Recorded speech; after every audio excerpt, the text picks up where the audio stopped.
And so 5 days a week, when the sun goes down, the lights go on. But what he expected and what he actually got are two different stories. The Raptor Center teamed up with Carpenter Nature Center in Hastings, where 8 people were chosen to release each bird. Lakeville has 2 high schools, 3 middle schools, and 9 elementary schools. The art ranged from paintings to photography to sculptures. 1, 2, 3. On Sunday afternoon, hundreds watched as 8 rehabilitated birds were released back into the wild. Welcome. Julia Ponder is the executive director of the University of Minnesota Raptor Center and has been working there for 8 years. The birds are near and dear to my heart. I mean, they are my root. So today we're releasing red-tailed hawks, broad-winged hawks, and one Cooper's hawk. A number of other birds were on display too, some hawks and also some owls. But Julia says there's a reason for not releasing any owls today.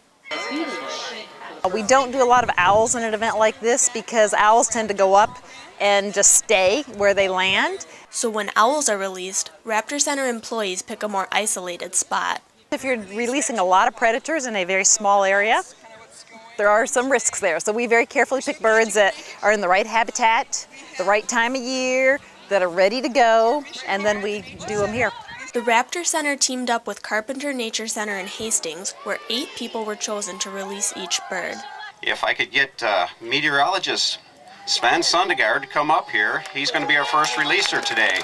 I evidently had the most well-behaved bird because mine didn't make noise or move around too much until I released it, but it was a pretty cool experience to send these guys back into the wild where they came from. 2, 3. The birds were released just in time to migrate south for the winter, a flight they may not have been able to make without the help of the Raptor Center employees.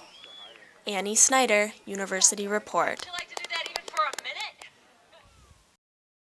During the spring and summer months, the Bluff Valley campgrounds are calm and quiet, but when fall rolls around, the sun goes down and the real fun begins. We went down to Texas for a convention, and my parents went in there and they saw light up your campground. And that's exactly what Adam and his family did. And that started back in 2001, and we've been doing it ever since. They spend about 2.5 weeks setting up the light displays along the 1.5-mile trail through the woods. The big flag right as you come in is about 40 feet tall, along with the volcano is about 40 feet tall.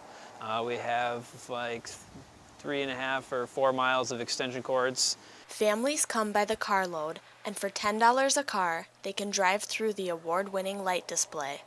Well, this award we won back in May 10th, 2006. It's a New Ideas in Minnesota Tourism Award. And even though it takes a lot of time and effort, Adam says it's all worth it in the end. I just like everybody having a good time, and the more fun they have, the more fun it is for me to work out here. And so 5 days a week, when the sun goes down, the lights go on. And with more and more people coming out each year, Adam and his family plan to keep flipping that switch for many years to come. Annie Snyder, University Report.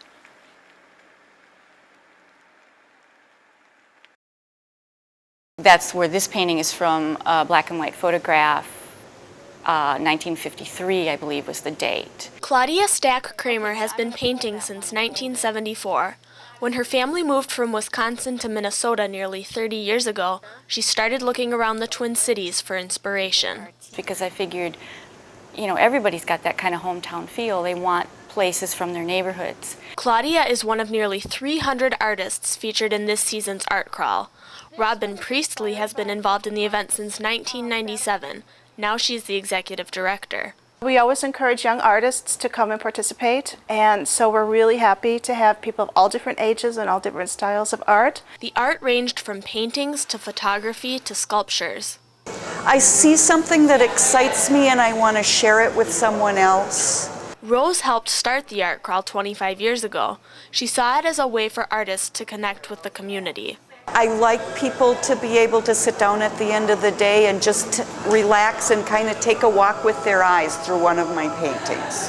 And while some of the art couldn't be more different, the artists do have something in common when it comes to their favorite part of the event. The favorite part of the art crawl is meeting the people that come to visit. I would have to say that it's all the people that I get to meet. And now I love the connection where people tell me stories about all these buildings, and that's real special to me. Returning artists, along with some newcomers, will share their work next April in the Spring Art Crawl. Annie Snyder, University Report.